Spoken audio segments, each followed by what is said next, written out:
Hello నమస్తే అండి. Welcome back to my channel. ఈరోజు చూపించే రెసిపీ పల్లీ రైస్. చాలా టేస్టీగా ఉంటుంది.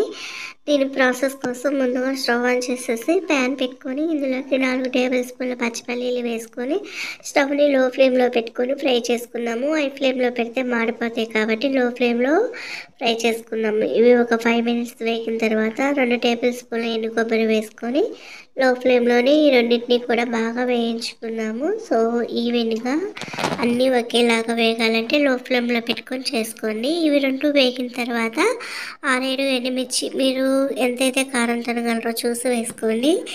ఇప్పుడు 6-7 ఎండుమిర్చి వేసుకున్న తర్వాత వీటిని కూడా లో ఫ్లేమ్లోనే వీటన్నిటిని కూడా వేయించుకున్నాము. సో ఇవన్నీ వేగిపోయినాయి కదా. ఇప్పుడు స్టవ్ ఆఫ్ చేసేసుకొని 2 టేబుల్ స్పూన్ల నువ్వులు వేసుకుందాం. ఈ వేడికి నువ్వులు చిరపటమంటా ఉంటాయి చూడండి, పేలుతున్నట్లు వస్తున్నాయి కదా చిరపటమని. ఇప్పుడు స్టవ్ ఆఫ్ చేసేసుకొని 2 రెమ్మల కరివేపాకు కూడా వేసేసుకొని స్టవ్ ఆఫ్ చేసుకున్నాం కదా. ఈ వేడికి నువ్వులు కరివేపాకు కూడా బాగా ఫ్రై అయిపోతుంది. ఇప్పుడు వీటిని బాగా చల్లారి పెట్టుకుందాము. సో పల్లీ రైస్ ఎంతమందికి తెలుసండి, ఇది లంచ్ బాక్స్ రెసిపీగా కూడా చేయొచ్చు. సో ఇప్పుడు ఇవన్నీ చల్లారిపోయిన తర్వాత ఒక మిక్సీ జార్ తీసుకొని చల్లారిపోయిన మిశ్రమాలన్నింటినీ కూడా మిక్సీ జార్లోకి వేసుకొని మనం ఫైన్గా పొడి చేసుకొని దీన్ని పక్కన పెట్టేసుకుందాము. ఇప్పుడు నేను ఆల్రెడీ రైస్ని ముందుగానే ఉడికించి పెట్టుకున్నానండి. ఒక గ్లాసు పెద్ద గ్లాసుతో 2 గ్లాసు అంటే 2 గిద్దల బియ్యాన్ని ఉడికించుకొని ఇలా ఒక బౌల్లోకి ప్లేట్లోకి చల్లారి పెట్టుకున్నారు. ఇది బాగా చల్లారిపోయింది. ఇప్పుడు స్టవ్ ఆన్ చేసి ప్యాన్ పెట్టుకొని ఇందులోకి 2 టేబుల్ స్పూన్ల ఆయిల్, 2 టేబుల్ స్పూన్ల నెయ్యి వేసుకొని, లేదు అంటే మొత్తం ఆయిల్తోనైనా చేసుకోండి. ఇప్పుడు వేసుకున్న తర్వాత ఈ మిశ్రమం ఆయిల్ బాగా కాగిన తర్వాత ఇందులోకి 3 టేబుల్ స్పూన్ల పల్లీలు వేసుకుందాము. పల్లీలు కూడా వేగిన తర్వాత 1 టీ స్పూన్ మినపప్పు వేసుకుందాము. పల్లీలు మినపప్పు బాగా వేగాలండి, అప్పుడే మనం చేసే ఈ రెసిపీ చాలా బాగుంటుంది.